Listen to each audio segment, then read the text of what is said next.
So, from manufacturer to ultimate consumer, the main link in our economic system are the salesmen. Salesmen. Salesmen.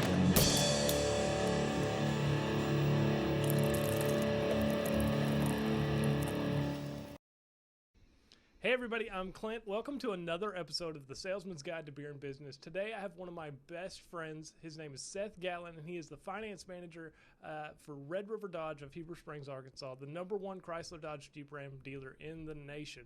So guys, without further ado, here is Seath. Seath, welcome to the show, man. What's up, Clint? Thanks for having me. No problem. I've been looking forward to this. Yeah, man, it's not every day that we get to talk, so it's nice to be able to do this, and I mean, for one, to have you on the show. So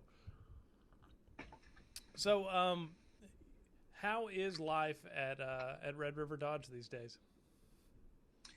It is actually really good. We got another finance guy in, and I've been able to kind of step back and not grind as much. I've been there. When I'm there, I'm giving 120%, but I'm able to take off a lot more time, and that's been nice. We've been steadily, going with this virus going on and stuff. We really thought that everything was going to slow down, but God's been good. We've been able to just actually not let up. Go. Well, that's good. That's good. And congratulations. This is in order because you have a new addition to your family. Is that correct? That's it. Can Gatlin. That's awesome, man. So how old is she now? She's a little over 2 months. A little over Be 2 3 months. months in a couple weeks. Yeah, going.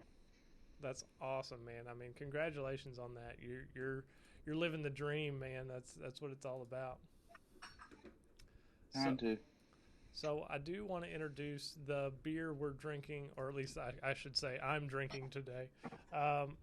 So I got this as a birthday present, and it's been sitting in my fridge for a while. So it's called Can-o-bliss by Oskar Blues Brewery. They're a Colorado-based brewery, and this is a hazy Indian Pale Ale, a hazy IPA. Everybody knows I love my IPAs, and I mean love them. It's got a really good flavor to it, and from what I looked up online, I mean, like, they've got a variety of beer. So the conundrum, which is nice play on words, is what I got for my birthday, and this is just one of the brews you can get in that kind of party pack, so to speak. And I mean, they've got a bunch of different and good brews that I really enjoy. So a little bit about Oskar is they started in 2002, and they've slowly just grown in their brand themselves. I mean, they've done quite a few different shows and craft brew fests. So I mean, shout out to them. They put out a good product, and if you see it, you should definitely pick some up, because I would recommend it. It's I always say this, it's one of my newer favorites. I think I have a new favorite every day. So Seath, tell me what is your favorite drink? Honestly, my favorite drink is going to be the Can IPA. It's a local brewer in Little Rock, and they put out some good beer. Everything that they have is refreshing, and it's always new. It's not stagnant and the same. It's fish. Rockhound IPA. Rockhound IPA. That's it. I want to say I've had that, and I may not remember it entirely, but I mean, there's been too many times somebody's handed me a beer and I don't remember what I was drinking, but I drank it. Okay. I'm not one to turn down a beer either. No. I had to go Old Faithful with a little Keystone. You got to have your classics, man, and Keystone, Coors, Bud, all of them. I mean, you've got to be able to revert back to your classics. I mean, earlier today I was drinking my all-time favorite, good old Bud Select. That's it. Can't go wrong with that. But you gotta have a break every once in a while. I mean, the hazy IPA from Oskar Blues Brewery is a 7.2, so I mean, you can get smashed off of almost a double. Yeah, you can get drunk real quick. But that's always a good thing. So Seath, tell me about your first sales job. It wasn't at Red River, I know that. So I mean, where did you get your start in sales? So young, good, in college, needed some money, started selling. At the time, it was Gildenrock. group. And I had a good friend of mine, Darren Wilson, shout out to Darren, that gave me a chance to start selling cars. And tell you what, I wasn't no good, but I enjoyed talking to people, and I enjoyed kind of, the whole process of it. You know how it is. I mean, you just kind of sit there with your buddies all day, shoot the bull, and occasionally talk somebody into buying a car and make a little money. So Yep. here I am since 2030, so over 7 years later. That's awesome. So, when you were at Gildner, like how many were you selling a month down there? You said you weren't any good, but I mean, I've seen you close some crazy deals. So, Well, I started, in the slow season in November, and I was doing 5 to 8 cars a month. Realistically, a small store, and then my average was probably between 10 and 15. 15 being, rock star. Felt good about it, but mostly about 10 cars a month. well, and I mean for a small store, because I mean, like I know the store. It's not just some massive dealership. I mean, 10 cars is quite a bit. I mean, and the foot traffic you have and the leads you get aren't always the best at a smaller dealership. I always say, a dealership's got to put money back into itself to make it grow. And if you get a dealership that's not willing to grow, like we know Gildner sold out, I mean, it can destroy your motivation as a salesperson when you're trying to push and you can't do it. You can't do it alone. So what is your favorite part of your position now, being a finance manager? Well, I'm young, but the good thing about it is I got in young, and so I'm kind of almost an old head now. Yeah. I kind of do what I want to do, and so that's really nice. After for so long, it's really not a job. It's life. That's what we do every day. You go in, you get ready, drink your coffee, you get on Facebook for a minute, get your head up, you're ready to go. Yeah, absolutely. So what do you wish you would have known before you started? Like when you first took that finance manager position, what's one thing you wish you would have known before you got started? How sick and tired I'm gonna be of Chrysler Capital's music. No, really, no. If I had to really think about it, just some of the stress that comes with it. It's problems maybe are from a week ago, a month ago, and just always trying to, I don't know, fix issues. Sometimes that's really what I would have wish I'd have thought ahead of time. But I mean, you don't know it, do it, and that's part of the job. Yeah. No, I mean, I get that. I mean, every day at my dealership, I'm fixing stuff from a month ago, a year ago. I mean, people calling in with questions and having problems, and somehow they get reverted to me, and it's a finance problem. You're like, okay, I don't even know your name, but okay, let me try and help. I got to do what I got to do. I got to help you out. So. Call me the fireman. I just put out fires all day. Just put out fires all day, man. I like that. All day. So what is one thing that keeps you on your grind? How do you stay on your grind? My family. I mean, being able to come home and them not, stress about things, and honestly, just me not being able to really stress about things. That's the biggest thing. That's what keeps me like getting up every morning, getting to the store, and really just knocking it out. I don't want to have to struggle, and God's been real good to me and my family, and so it just gives me that opportunity every day to really just put it all out for me, because it's all about, it's commission based. That's really keeps it every day, just going in and being able to, who knows what today's gonna be like. It could be good, it could be take the good with the bad. No, roll on. Absolutely. I mean, and like you said, you sit around and you put out fires all day, and that's not to mention the new customers you got to make and meet and greet and take care of as well. I mean, there's a lot that comes on our plates when it comes to being an F&I guy, a business manager, and I mean, it's not an easy task. It's not for somebody who's easily going to quit or give up. I mean, you've constantly got to dig at it and really preach. Yeah, I mean, it's not something you can take lightly. I mean, there's days it's affected me personally. Like I get a customer and they tell me a sad story, and I'm like, oh, okay, wonderful, but it turns around too. I mean, you truly get to make good friends in the box. I mean, you get to know these people in a matter of minutes, and that's our job. That's why we're good at it, is because we can be so personable and so quick to make a new friend and make it personable for them. I know I always say to salespeople, you have 20 minutes to build rapport with your customer, or 2 hours to build rapport with your customers. 20 minutes. Mm-hmm. So being able to do that and adapt real quick, that's a lot of the job out there. Is just being able to build rapport quick, find out what's something that you have in common, and go from there. Well, and not only that, and I've always said this, I don't think I've said it on the air yet, but I mean, to be able to sit there and only have that 20 minutes, like you said, to get them through their paperwork and everything, and then still sell product. Mm-hmm.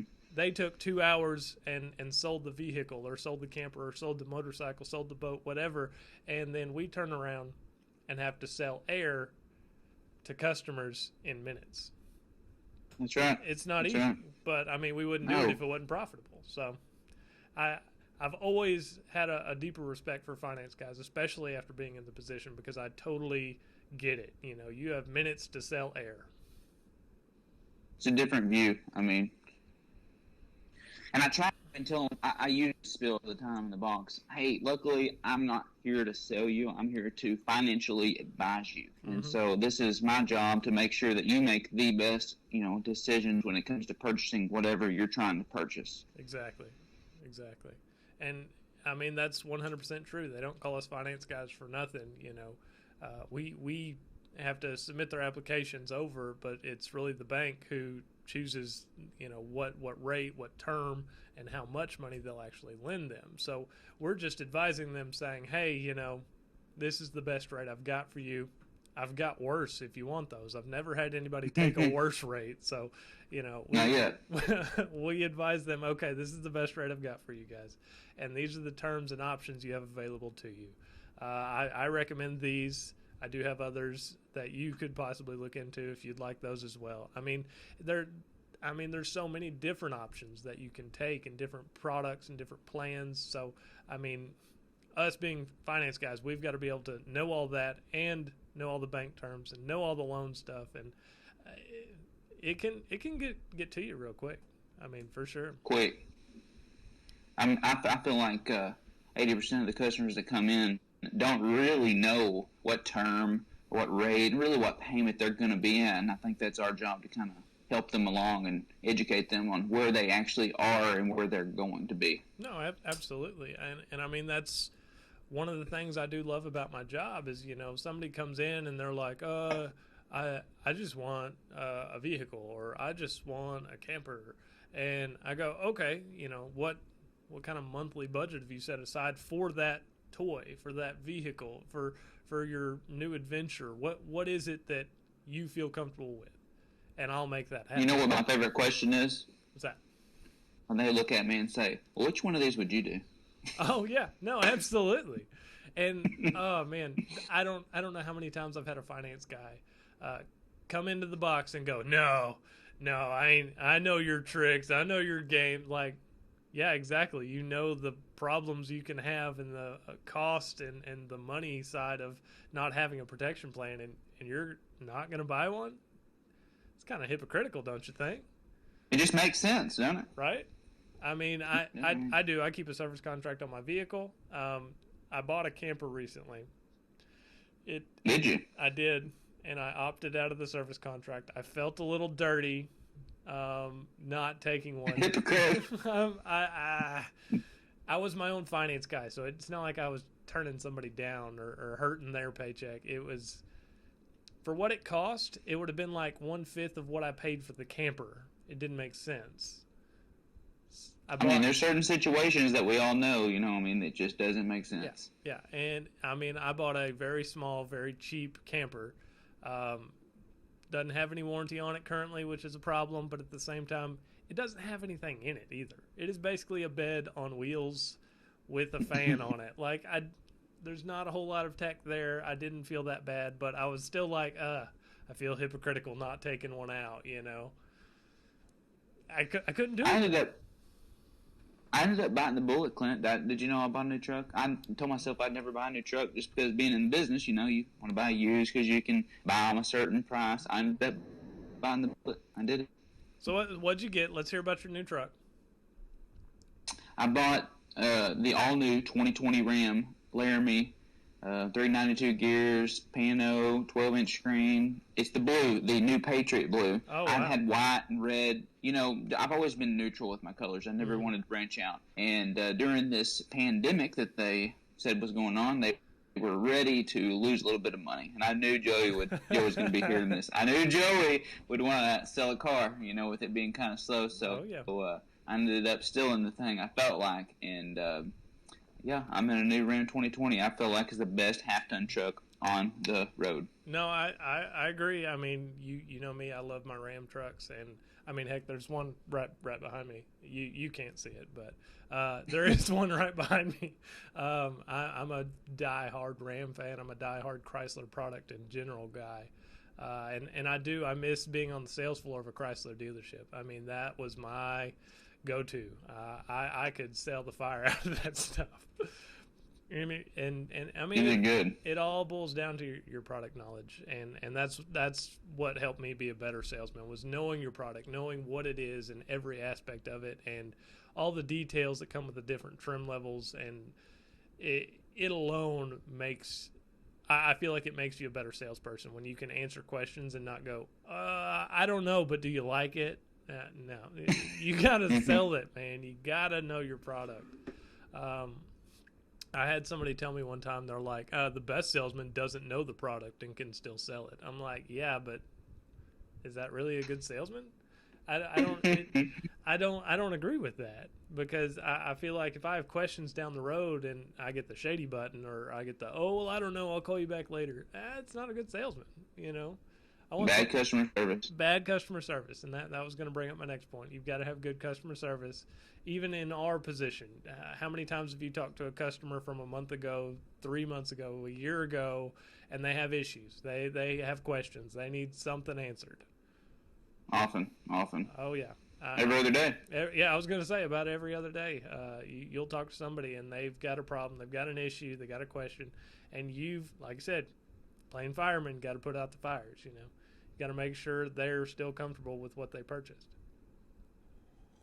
I know this is your podcast. I just want to ask one question to you. How much do you like being in the RV camper versus, you know, automotive? Like, what's your perks to that, and what's your, you know, disadvantages? Well, I'm glad you're asking me questions, because I do enjoy that. So going from cars to RVs, it was extremely different. Just because I've only ever known cars. That's where I got my start in sales, and having to transition over from a product I knew and loved front to back and going to something I have no clue about, and then still trying to do the same position, still trying to sell service contracts and gap insurance and a multitude of other products that I didn't even know existed. It was rough. It was hard. Some of the benefits are, it's a lot easier in ways. So with campers, on trade-ins, used vessels, warranty is non-transferable. So if you get a brand new car and it trades in and it's under 30,000 miles, you know you still got 3 years, 36, bumper to bumper. You still got some powertrain after that. Used campers, 0. No manufacturer backing. Oh. From the new RV side, most manufacturers will give you a long-term roof warranty.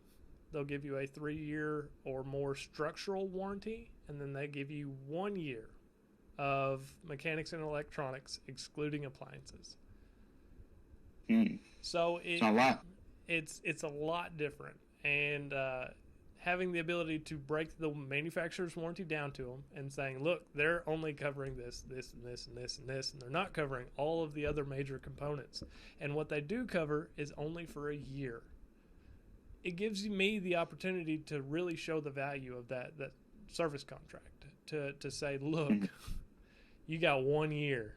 Do you plan on keeping it for 1 year? No, this is a camper. You're going to keep it for 20 years. Don't you think some protection seems nice? $50 deductible. For the peace of mind. Exactly. The peace of mind alone, having that is phenomenal. And I mean, even on the flip side of that, you know, with gap insurance, campers go out a longer term than vehicles because they are a recreational vehicle. They have different standards as far as lending. So we can take them out a longer term, get you a shorter payment, so it makes it more comfortable to have a toy with your everyday bills. So gap insurance is almost required because depreciation is going to happen instantly, and you've got a longer term. So you're not paying it off as quickly. It all just makes sense, and that's one of the benefits to my job is I get to offer these products, and it makes sense to customers so much more than it does with vehicles because there's so much manufacturer backing with brand new cars and even used vehicles. Oh, you've got powertrain for up to 60 or 100,000 miles. That's hard to compete with when you're pitching a warranty for that. So, I mean, that's definitely a benefit. Definitely learning on the downside of this, learning the new recreational loan side is a big thing. There's 4 or 5 different types of invoice. So you've got net invoice, you've got adjusted invoice, you've got gross invoice, you've got banks that do retail, so they go off MSRP. They've got banks that'll go off of gross invoice minus or plus 20% of discounts. I mean, it's insane the amount of math you have to do just to figure out how much this thing is worth to the bank. Is each bank different? Each bank is different. So oh man, it is crazy how you've got to be able to flip on the fly when you're sitting there trying to find the right bank. You know, if you've got an 800 Beacon and you're wanting to go Bank of America or U.S. Bank, well, one is a net invoice, which is a lesser amount, so your loan to value is higher, and then U.S. Bank is a retail bank, so their loan to value is going to be less, so you're going to have a better shot at going to that retail bank. But Bank of America is going to have a better rate at a higher loan to value. Will blow your mind. Crazy. That is awesome. I guess it's a big difference, you know, versus selling 20 to 40, maybe $50,000 trucks versus an $80 to $100,000 camper. Yeah, no, absolutely. I mean, we had a motorhome deal the other day, and in rec lending, I mean, they require money down. I mean, if you're over $50,000, you have to have 10% down, regardless. Really? So you just all the banks require it. Cars, you can get away with zero down a lot. Rec lending, it's not that way. And we had a $100,000 motorhome we were selling, and guys come in, they had $10,000 in cash, ready to go, and I was just baffled. I'm like, don't get me wrong, these are older people. Obviously, they've been well off. They knew how to manage their money correctly, made good purchases before, and they knew the process. They were ready to go. They were like, okay, we got our 10% down. This is the payment we're looking for. Found the camper they wanted, or the motorhome, I should say. Boom, done. Quick, easy, painless. They knew the products they wanted when we got into the box, and that was what was more impressive. That's the good ones. Yeah, no, they're like, oh, yeah, we know.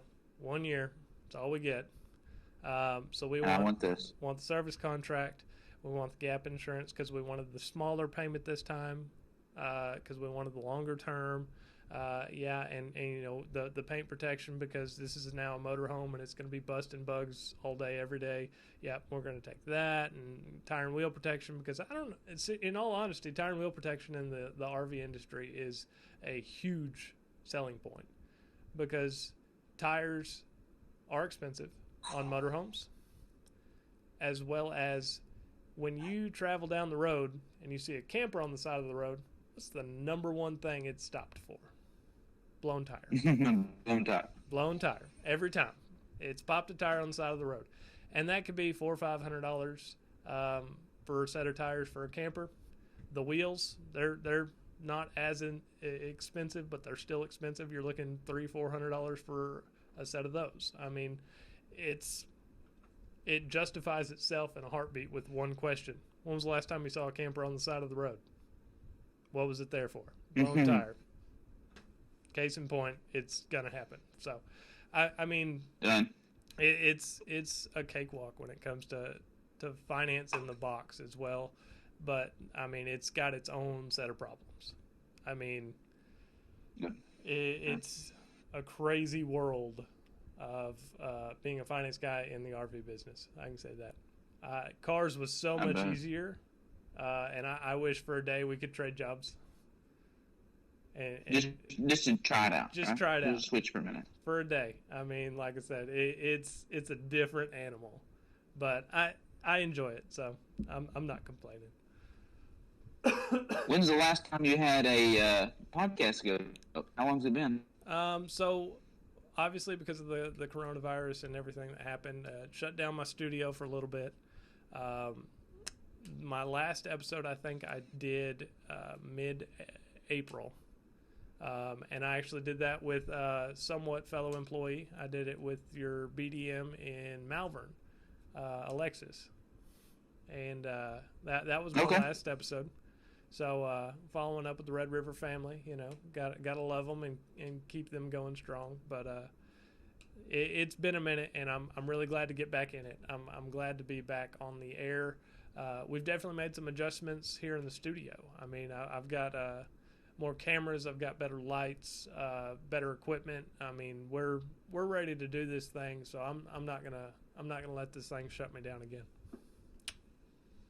I'm glad you're back up and running with all this going on and everything kind of changing and being a little different. Some normalcy and some routine and kind of just getting back in the saddle of everything. I feel like it's really important. That's kind of what gets us back feeling good.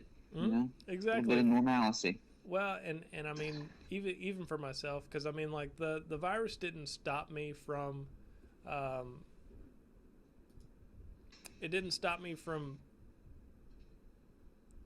I guess, having ideas and wanting to do it, because I was still going to work. I was deemed essential, as you are as well. It stopped me because I had to be at work more. With layoffs and cutbacks, I mean, I was required to be there more, so I had less time to be here. And that's why I got shut down, because as well as the safety issues of bringing somebody into the studio who could be infected or could be bringing in germs and all that good stuff. So it was best to just shut it up and start working on the internal stuff that I needed to be doing. So I think we've got a good handle on it now, and I'm really excited to be able to be back, and enjoy this, because I love doing this. I really do. I love podcasts. I always look forward to listening to yours, and there's some good ones out there. I feel like I was telling you earlier, I feel like that's the future. That's where it's going. Yeah. Radio and the new age. It is. It's good. It's the new age of people being able to produce more content. I mean, you've got all these YouTube stars out here who, I promise you, if they were to start a podcast, it would instantly be a success because they're already successful on YouTube. People crave what other people think, and it's crazy to say it that way, but it's true. Content. It's content. Opinions, beliefs, stories, job-related podcasts like this one. Motivation. It's all out there, and to have content out there is important. I mean, and that's one of the reasons I do it. I love creating content and being able to get out here and express my views, and I hope that these podcasts help somebody. I mean, a younger salesperson or somebody who's down or somebody who just needs some entertainment or a different outlook. They'll take this and say, hey, I remember that one time he said that thing, and maybe I'll try that. And it work, and then go, wow. Use it later. That was great, and that's why, I want all walks of life when it comes to this podcast with sales. I want people who have had different experiences to give their knowledge and pass it on, and I think this is a great platform to do that. So I'm excited, and I've got a lot of people in the works that I'm excited to bring on the show too. I'm not going to tell them yet, but I got some good ones. I got some connections. That's exciting. Yeah, it's a different line of work that we do, honestly. I mean, if you haven't been in it, it's hard to explain. It's hard to really grasp around. I mean, the whole business itself sells.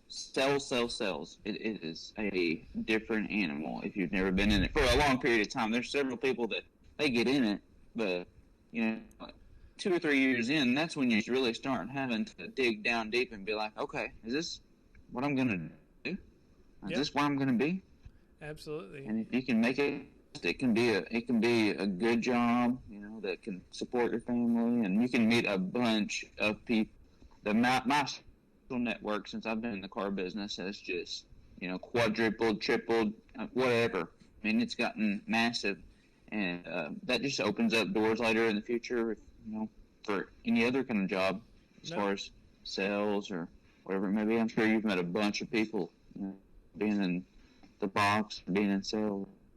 Yeah, no, and I mean, even on the same plane as that, sales can open up a lot of doors, not only because of what you're learning, but the people you meet while you're making a transaction. I've had people who literally went and took new jobs because their salesman was so good they offered them a job. I mean, it's crazy, but I mean, they're like, look, you're good at what you do. You explain things well. You're good with people. You're good with us. We want you to come work for us. And I was baffled when it happened, because it happened here in Columbia, and I was like, that really just happened. Like, okay.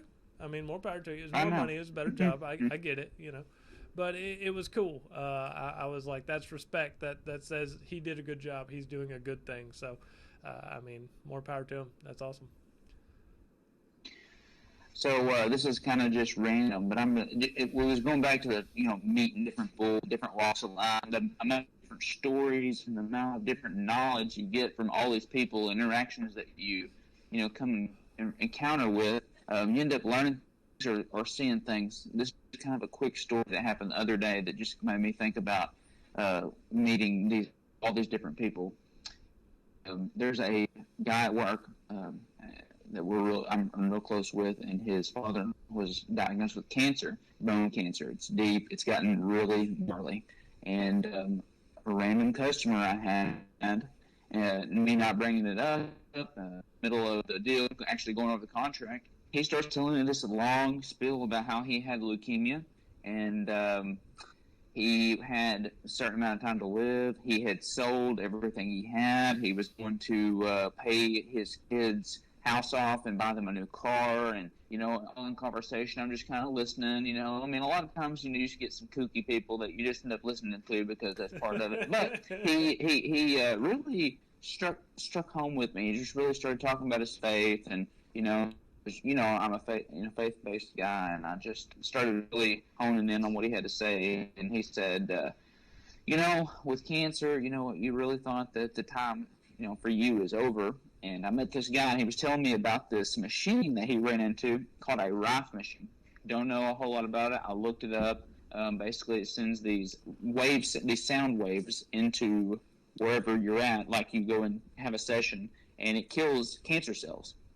He was telling me about it. He's like, if you know of anybody that that has fibro or whatever kind of disease, cancer, just let me know about it. Let me talk to them. I kind of blew it off, thinking, there's another customer.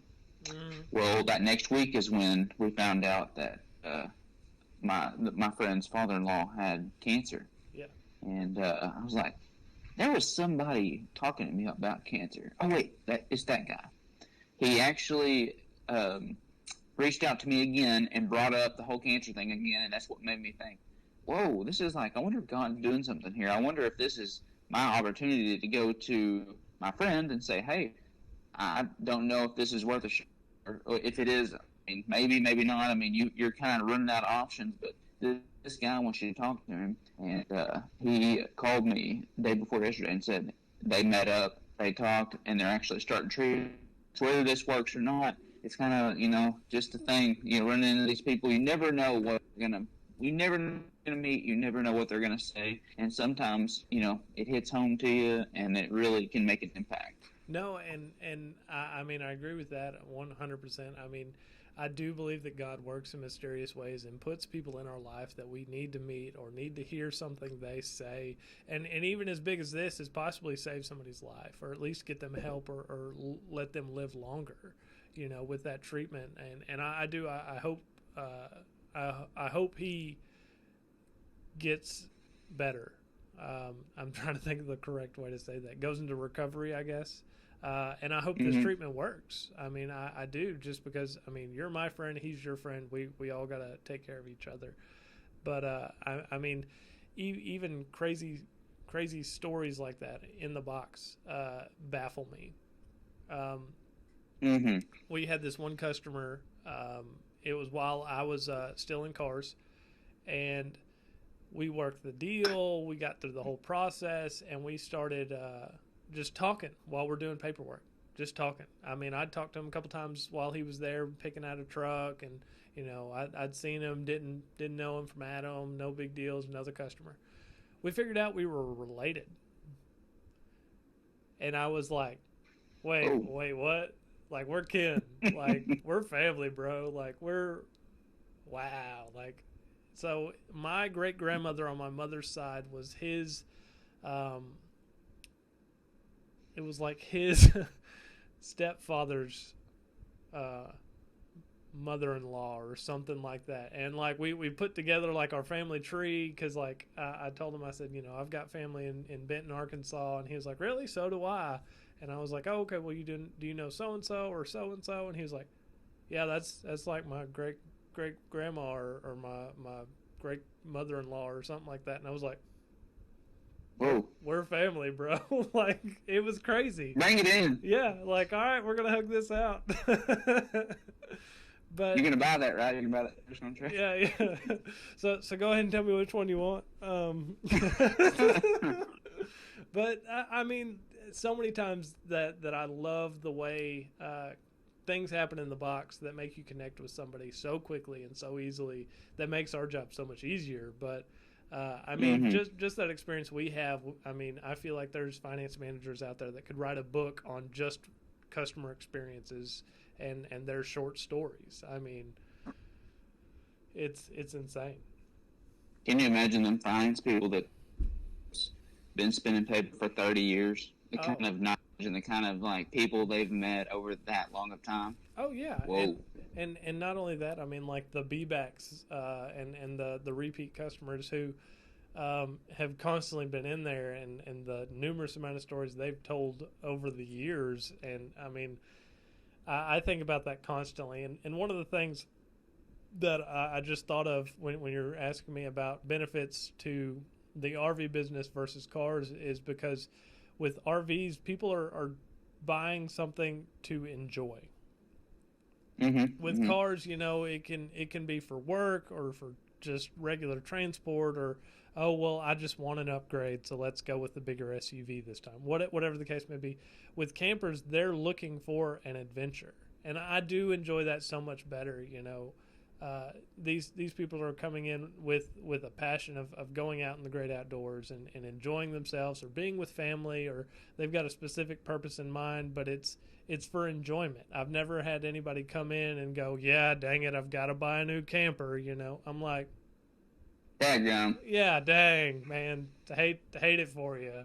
You know, it's always we're so excited because next weekend we're going to Yellowstone, or we're going to the Rockies, or we're going to, you know, the Smokies. We're going camping, and they're always so excited about what they're doing, you know, and their plans they're making. And I mean, that's one of the questions I ask as soon as I get in here. Are y'all excited?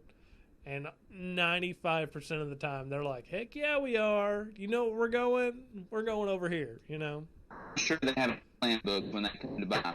People I'm sure they've got something schemed up that they're going to do for RV. Yep. Yeah. Man, this virus and everything, has it not changed and been kind of crazy? But we've kind of made it through. I feel like I can see the light in the tunnel. I can too. I mean, like, I know there's still, cases and stuff going up, and I know there's still. I mean, we had our titling clerk. Her father just recently passed away. Now he did have underlying issues, but it was inevitably COVID what got him, and that it just made everything worse. So I mean, my heart and prayers are out for her because she is a good friend of ours. But it's still crazy to think that it's still going on. The news just isn't reporting it as much, but I mean it's still out there, and I'm kind of thankful that the news is backed off of that topic because it scares people. I mean, it truly does scare people, and I don't like that fact. I don't like mass media for that reason, but I mean, this whole virus thing, I mean, it's affected everybody in every way. I mean, health reasons and job reasons, and I mean, it's not a good thing, and I mean, it is something to not take lightly. It's personally affected everyone, I feel like, in a certain way. Mm-hmm. Things I can think off the top of my head that just really, it impacted me personally is, me, Courtney, having our first child during the midst of this. Yep. Going to the hospital was just, twilight zone. What? You go in, you get tested, or not tested, you get checked, temperature, they ask you questions, where you been, what you been doing, and of course me being in the midst of the look, I'm just seeing 20 people a day, no big deal, in Cleveland County, which at that time was a hot spot.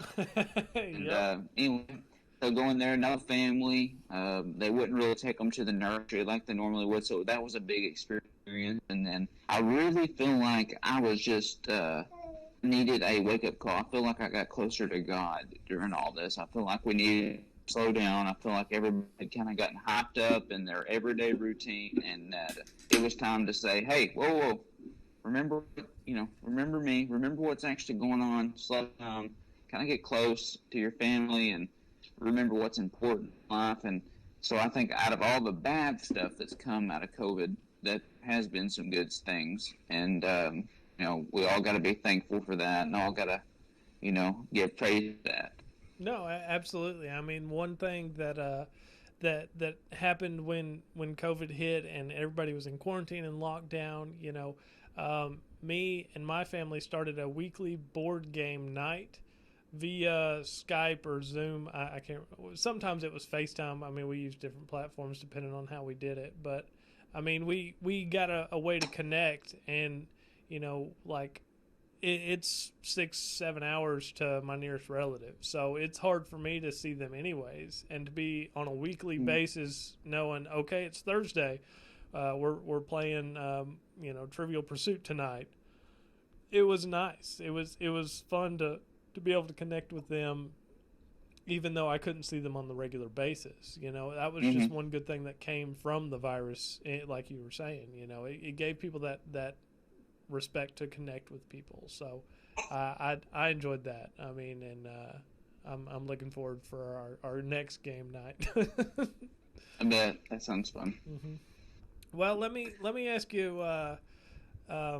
one of these questions that I feel is on topic. So, has your job ever affected your relationship or home life?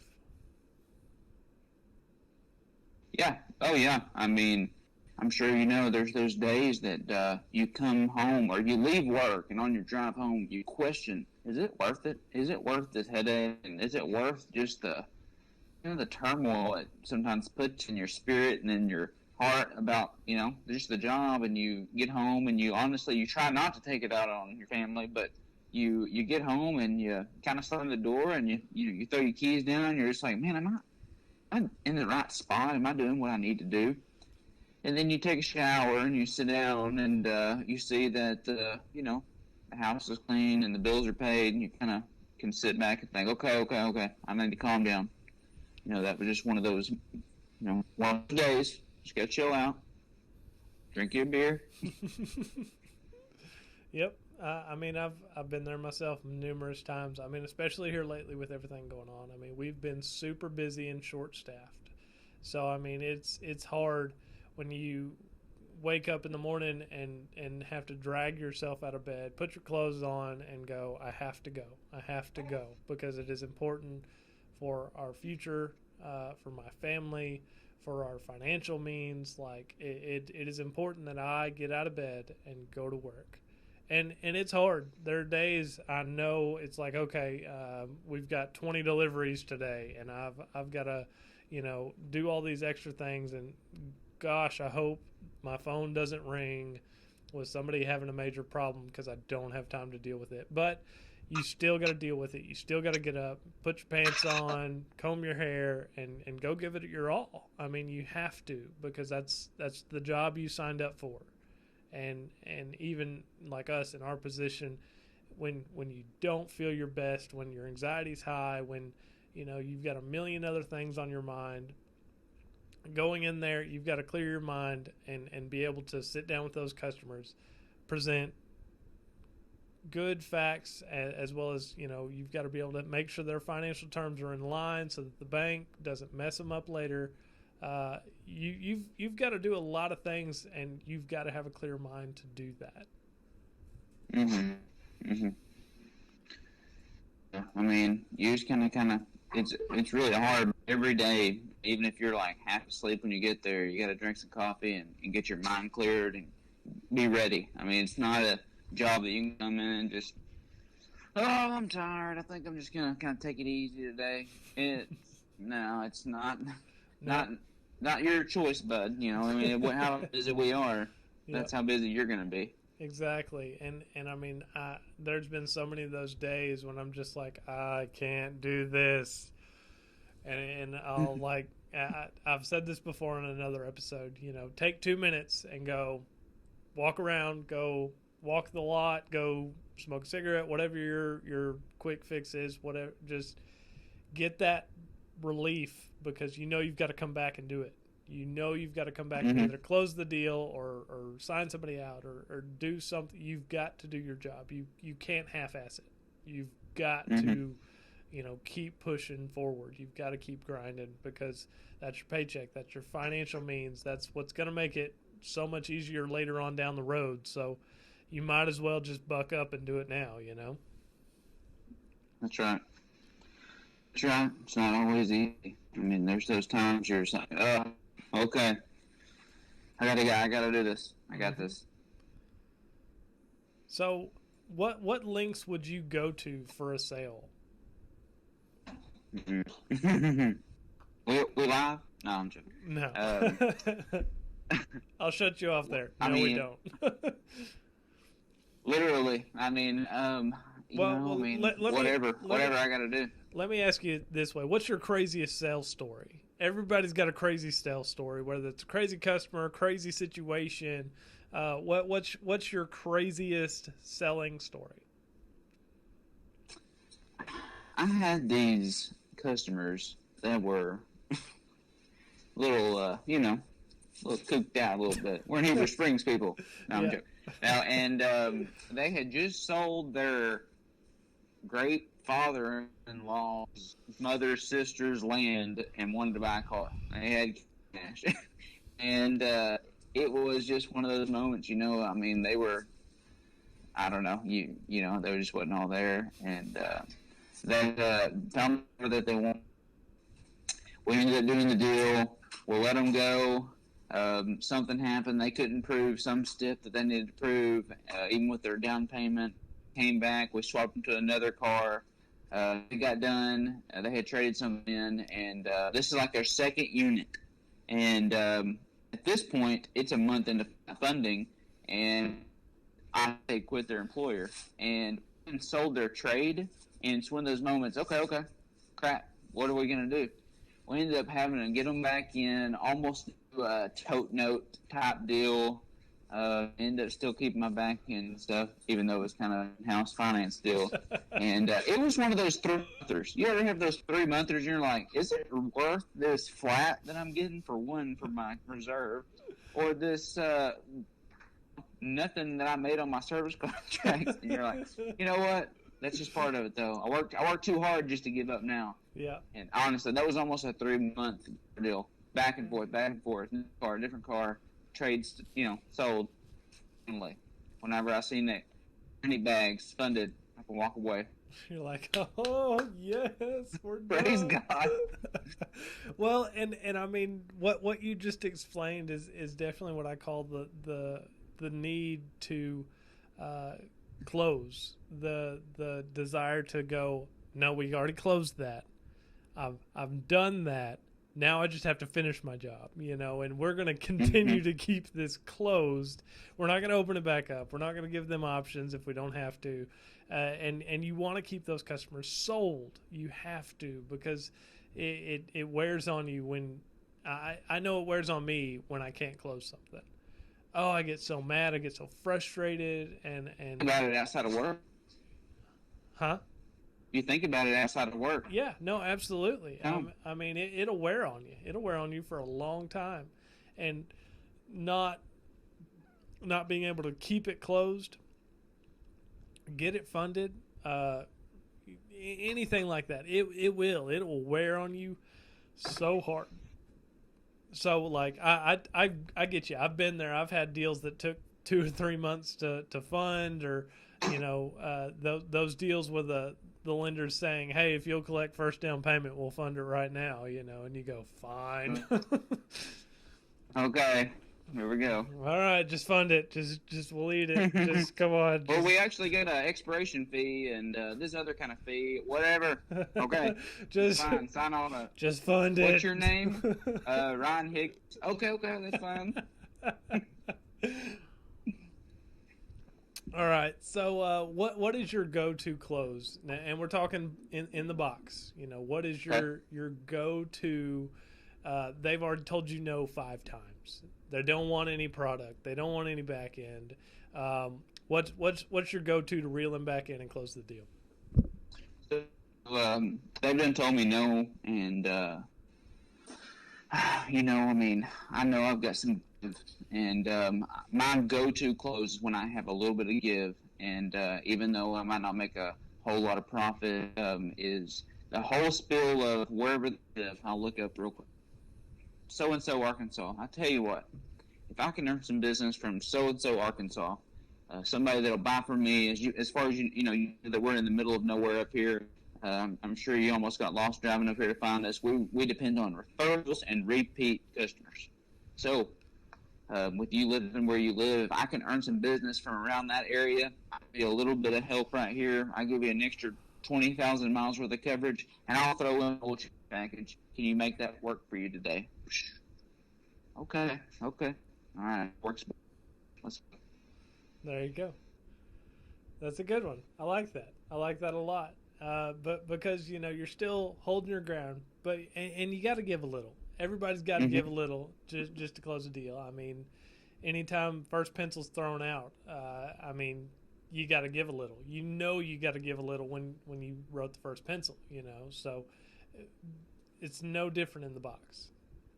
You put everything at your max, and you hope it flies, and they just go, yeah, we'll take that package, or we'll take your service contract. It doesn't always happen that way, and sometimes you got to give a little. You got to try and get some back. You got to work it. You got to close it, and that's what's important. And I think there's a lot of people out there who are too set in their ways to go. If I discount it $200-$300, would that be acceptable? Would you see the value in it at that price? And too quick are we just to go, okay, fine. You said no, whatever. Okay, fine. Right. You can't. I just want to sell. I just want to sell stuff. What's it going to take to earn your business? That's what I love. One I did last month. It was the last day of the month, and it was also conveniently my birthday. I'm in the box. It's the last deal of the night. It's like 8:30, and these people were just not having it. I'm sitting there pitching the menu like I've never pitched a menu before. I'm sitting here it's my birthday. I've got to sell something today, okay? And it's 8:30. It's 8:30 at night. Yeah, if you're not buying, I'm going to strangle you. Woo! But, so I did. I threw it out to them this way. I said, guys, I haven't told anybody else this today. Today is my birthday. I need you to give me a birthday present, and I need you to buy this product from me. I need you to buy this service contract from me. I said, it is originally priced at $4,495. I will discount it to you for $29.95 today as a birthday present from me. I'm giving you a gift because I promise you, you're buying a $60,000 RV. It has so many bells and whistles you don't even want to know. It has a residential fridge, and there's only one way to get it out, and that is removing a slide out of the unit completely to get the refrigerator out. It is important that you have protection. Will you buy it at $29.95 and give me a birthday present here at 8:30 at night? And they said yes. And I was like, thank you guys. I appreciate it. Let me get your contracts ready. You know what my favorite kind of sheets are? Which one? Silk. And you know what that was? Silky smooth. Let me tell you. That was good. I like that. It's my birthday. I might start using that and not even be my birthday. It's my grandma's birthday. You can make my grandma upset today. Well, and it was, I seriously, I thought about using it all day because I had to work my birthday. It was the last day of the month. You know, it's all hands on deck. And I was just like, screw it. It's 8:30 at night. Well, they've already told me no 20 times.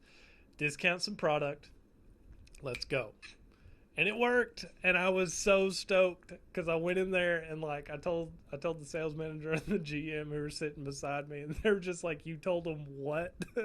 I was like, "I told them it was my birthday, and I needed them to give me a birthday present." It worked. That's worked, clutch. and it was profitable. It wasn't as profitable, but I sold it. That's all I cared about. I sold it. You can't have a customer that late at night and it be your last customer and not go home thinking, okay, I'm good. Even if you gave away, as long as there's a number and a mark, you got it. They got to buy. That last customer has to buy.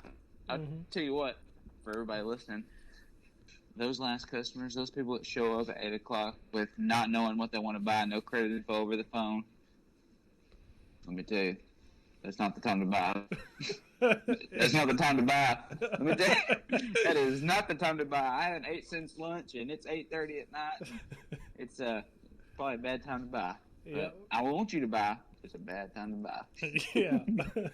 Well, and I mean, there's so much truth in if you walk into a dealership late at night, you know it's either at closing or past closing. I don't know how many times I've penciled a deal higher than I probably should have because it's so late. I'm either trying to blow you out or make a lot of money. I hate to say it that way, but it is truth. That's sales. That's sales. I mean, everybody in sales understands that. I mean, and a lot of times them people that are late at night, they know that it's late at night and they kind of, you know, here sound bad, but I wait. I mean, you know that we close early, or you know we close at a certain time. You know that's kind of past that. So if you want to buy it, we will sell it to you, and we'll sell you this, and we'll sell you that, and this too, and that. Mm-hmm. And you better buy it all and ready to sign. Let's go. I ain't kidding with you. I'm gonna walk up there and close you before you get in the office. I'm gonna know your payment due date and everything. You can go in there and sign, and bounce out. So let me ask you this. How many times have you closed somebody on product before you got into the box? A bunch. Especially if we're busy or, like I said, it's the last customer of the night. You know, I might have some leg, and I might even get some better leg. You know, after years of being in the box, especially at the same location, well, you know, with Red River, I have built some rapport with my reps and my banks, and, you know, knowing structure and knowing all this other stuff, you might end up getting some leg that because the sales manager's ready to too, because, you know, all they're going to do, love you, Joey and Ryan, but all you're going to do is get the deal done, throw it to me. All right, I'll see you tomorrow. You know, I mean, I've still got another hour of work, and being able to have a little bit of leg, walk out there and be like, hey, this is where you are, but yada yada. Here's where we can be. I can go between 30, 45 days out. Which one works best for you? Boom, done. Now, and car deal. Mm-hmm. Well, and one of the benefits of being able to close on the floor before you get them in the box on product is you get to speed through the process of signing them up. Now, obviously, we have a legal obligation that requires us to explain the documents that we're having them sign and the legality of that in the financing world. But, I mean, you can do it so much quicker because you're not as much trying to build that rapport with them and wasting time. You can go, okay, Mr. Customer, this is your credit application. Sign here. You don't have to go, Explain the forms and go. Yeah. Okay, Mr. Customer. Oh, you work at Pizza Hut? Oh, man, I worked at Pizza Hut for a long time. Don't you love pepperoni? I love pepperonis. You don't have to do that. You're like, they're already closed. Let's go. Boom, boom, boom, boom, boom. Go. Done. Thank you for buying. Fist bump. Yep. Fist bump. Get out my door. We're closing. The salesman can lock everything up. I'm out. Waiting on detail. Yep. You're in a higher up finance position than just a regular finance manager. Where do you want to go from here? What is your next step? Is it going to be with Red River? Is it going to be a different position? Is there goals or dreams you have? I mean, where do you want to go from here? If it's just me and you and the wall talking, I don't know if I want to move up in the car business particularly. I mean, you get to a spot and you have your routine and you enjoy what you do, and you kind of do part of the other jobs anyway, as far as working the desk or being kind of a GM figure, as far as you at least know the things that go into it. And you step back and like, is it worth that? I mean, is it worth progressing later in my career as far as being in the car business? I don't know. I really enjoy doing finance, and my guys, all my finance guys are really good, and they, we just work good. And if I ever left, I don't know if it would be in the car business or not. I mean, it would be in the car business, but I think I might move on to the service contract or the extended coverage side of the business. That, or I always tell my family or anybody I work with, my retirement plans those reps, Chrysler rep, or a Cap 1 rep, and do nothing, get to hang around and talk to people. I'm joking, but no, really, that's kind of my back later in life as to my retirement plan. But I don't know. I mean, Red River's been good to me. The Wards, they're good to me. It's been probably almost 2 years ago, and they're super good to work for. And I don't know. I mean, if a new store came open and Mitch or someone wanted me to run it, I would consider it highly. But I don't know. I like being able to be in Heber Springs. You know how nice Heber Springs is. I mean, it's small. Heber Springs. Gosh, I just have. This is home. We was driving on our way home today from Hot Springs, and we got past Rosebud, and Courtney was like, "Well, that just makes me start feeling like we're home. Getting a little bit closer to home." And realistically, that's it. I am. I mean, there's only so much you can do in life, and I want to grow, and I want to be as prosperous and as big, and I guess I can be the best I can be. But I mean, I don't know. I mean, I think I'm happy, and I would obviously for the right money and stuff. But I feel like money just isn't everything, and when you enjoy what you do, it's hard to move on. No, absolutely. I agree with that because, if you're happy in your position, there's no need to try and change that. And I mean, that's so hard for so many people to realize. If you've got it good, your income is where you're satisfied with, you stay there. Don't change anything. Keep doing what you're doing. Keep grinding it out and keep pushing. Don't get soft. Don't settle. That's not what I'm saying. But I mean, there are so many people I know that are constantly looking for the next step, yet once they get there, they're going to realize that's not what they want. It's not. Sometimes that can hurt you. Yeah. That can hurt you continuously trying to move and bounce, and then you get that reputation of someone who wants to bounce from place to place, and being somewhere for a certain time, I think shows something, No, it shows a little bit of, I don't know, respect, I guess, or just a little bit of loyalty. Loyalty is the word I was waiting on you to say it, because I mean that's exactly what it is. You know, there's a very good balance between loyalty and respect. You know, the company has to have respect and loyalty for you, and you have to have loyalty and respect for the company. And finding that good line where you're happy, where you're satisfied with what you're doing, with what you're being paid, and you know your everyday life in that. I mean, it is a huge thing to be able to find that and stick it out, and not look for something better, or look for something with less hours, or look for something with better pay. To find that comfortable means where you're going, I'm making good money, I'm happy where I'm at. Yes, there's stress. There's stress in every job. You could work at McDonald's and be under stress. You could be the CEO of a Fortune 500 and be under stress. Every job has stress. It's finding something you can deal with. Mm-hmm. And that right there, I think you said it perfectly, was you've got to find that balance and being secure in your position. And that's awesome, and I'm so happy for you that you found that there. I mean, that's great. You know I love you guys. I know we missed you. I know that, at that time that you needed to move, that was best for you and your family, and, we respect that, and we all understood that. There was no, ill will, and I'm sure that Kaylin, and I'm sure that Mitch, everybody, that they had you back, but that was best for you at that time. I'm sure you enjoy it, because when it comes to sales and being in the car business or the RV or just that whole industry, it's not just going to work a lot of times and being at work. It's kind of with your buddies and shooting the bull and just actually, making a little bit of money on the side while you're doing it. And so it's hard. I'm sure it was hard for you to leave Malvern and Melissa and all of them after that amount of time. Because when I had to train Jason, your replacement, I went down there, and that was the first time I had been down there since I had left. And I thought, dang, I miss you guys. Mm-hmm. You get close to them. You get really close to people that you work with, and you see them almost, you see them more than you do your family. And so if you find somewhere that you're happy, and you find somewhere that makes sense, maybe that's God's way of telling you stick it out. If you're doing good enough, maybe just, don't chase the next thing.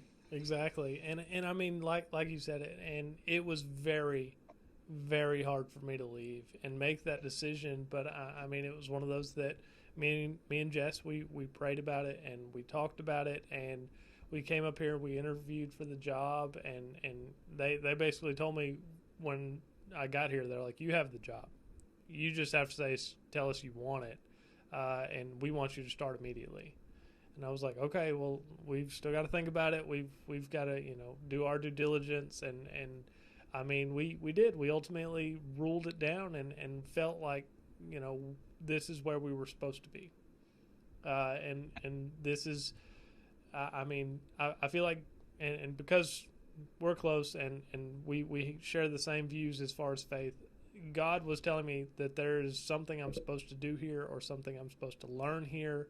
And I don't know that I've figured it out yet, but he'll show it to me in time. I promise you that. So, it was extremely hard leaving a job that I've been there for almost 5 years at Red River, and I love you guys. I have mad respect for everybody. I don't think ill-willed of anybody. Whenever I get ready to buy another truck, I'm probably going to call either you or call Kaylin. So, I mean, there is no bad blood there. I mean, I hope y'all know that. They do. I do, for sure. But I wasn't even moving out of the dadgum. I was staying in the company, and it was still, for me, yeah. I almost cried like a little kid whenever they was giving me my little cake for me to move from Malvern to Heber. I was like, my gosh, I'm staying in the same company. I still work for the same people, but even them people that you see every day is, man, I'm sure tough. I'm sure for you, especially like moving completely out of state, completely to a whole different area that you're having to just kind of build around. I'm sure that was difficult. Absolutely. And I mean, I've done it before. I've moved out of state. I've moved away from family, and it's never easy. but when you feel like it's necessary, you have to do it. So I mean, that's where it all landed with us, and I mean, I don't regret any of it now, but I mean, there are still times I'm like, dang, I wonder what Kaylin's doing. I wonder what the guys are doing. I wonder what the office is doing. And I call and talk to them sometimes. I'm just like, hey, what are you doing? Yeah, Just checking on you. Just checking on you. We miss you, But all right, man, we're getting close to time. Last couple minutes, I want you to give me your best motivational speech. Somebody who's either down on their luck or a new salesperson or a new finance guy. I like that idea too. Give me your best motivational speech to get somebody so pumped up they're ready to take the day and just run with it. Just remember, every day and every month is like a roller coaster. You're going to have those months or those moments that you're at the top and you're just, there. You know that you're conquering, you're kicking butt, you're doing everything you need to. And then there's those months that you're at the bottom and you're really struggling. Nothing's working, nothing but bad deals, nothing but a streak of bad customers that you just feel like I'm not having any room to play. I'm not having any, I'm stuck. If you can just continue to, grit down, grind it out, and just know that I'm going to hit that peak again. And when I get to that peak, I'm going to try to sustain it. I'm going to level out. I'm going to try to get in a certain routine that makes it to where it isn't work. It's just, daily life. And I know that I can do it. I know that I can get there every day and grind it out and be the best me that I can be. And all you can ask for is when you get there every day and you drink your coffee and you get your mind right and you log into your computer and you think, okay, here it is, another day in the office, I'm about to knock it out. If you can just keep that mindset and, give God all the praise and glory, I promise that you will be successful, and you will at least be successful in your own life, if not financially. And you're just going to have that mindset that, I'm not going to stop. I'm going to grind every day, and I'm not going to stop until I get there. No, absolutely. That's awesome. Because I mean, you're right. You've got to give you've got to give your glory to God if you're a faithful person, like I know we are, and I know I do every day. And at the same time, you've got to be able to keep pushing forward. You've got to be able to, on those bad days when you come in and just don't have the right mindset to just clear your mind, sit down at your computer and go to work. You've got to be able to keep pushing on and keep pressing forward, because you're in charge of your own money in this situation, in this industry of all sales. You control your income, and there is no excuse for blaming the industry or your customers. The only issue you have is with yourself. You control your income. You can make as much money as you want to. You just have to put in the work, and that's it. That's it in a nutshell. That's it. Well spoken. Well spoken. Thank you, sir. All right, so one last shout out to Oskar Blues Brewery. Thank you so much for letting me enjoy your hazy Indian Pale Ale. It was mighty delicious.